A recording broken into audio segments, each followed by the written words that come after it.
السلام عليكم ورحمة الله وبركاته. النهاردة في خبر مؤسف عن الحاج جابر، وازاي بعد العملية أكلوه الأكل ده، وليه يعملوا فيه كده، ازاي نقصر مع الأب مهما حصل. ازاي يا حمدي تعمل كده؟ الجمهور غضبان جدا، وهو جمهور حمدي اللي حب حمدي وواقف جنبه.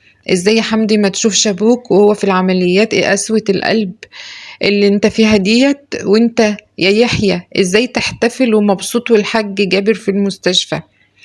ده احنا كلنا منتظرين نشوفكم معاه في المستشفى.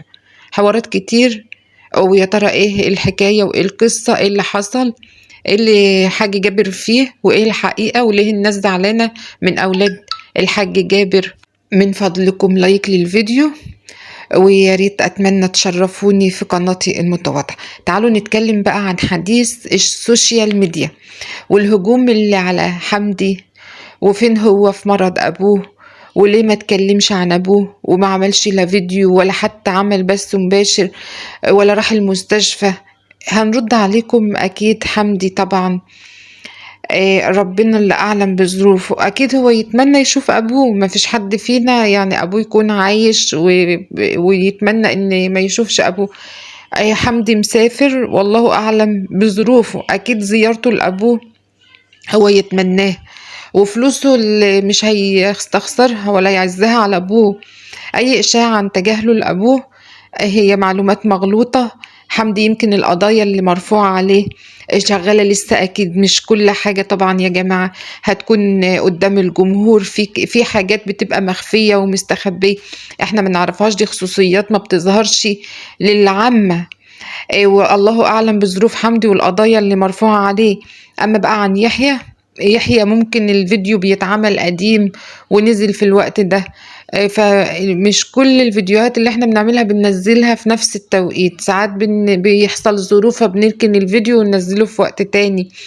وكل ده إن بعض الظن اسم، والله أعلم بالناس الطيبين دول. ربنا يا رب يزيد فرحتنا وفرحتهم ويتمم علينا جميعا الخير. أما بالنسبة بقى للأكل اللي أكلوه للحاج جابر، الله يشفيه يا رب، اللي هو السمك، لأن العملية كانت عظام، والأطباء طبعا أطباء العظام بيوصفوا لنا الأكل اللي فيه كالسيوم.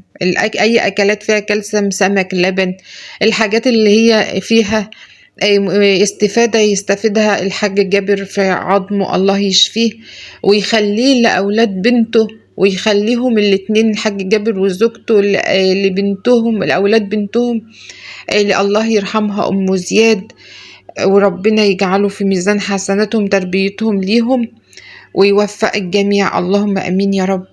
أطيب ناس هم عيلة الحاج جابر، وعيلة محبة لبعض. كل عام وانتم طيبين بمناسبة السنة الجديدة، ربنا يجعلها سنة سعيدة علينا وعليكم يا رب، اللهم أمين. مع السلامة.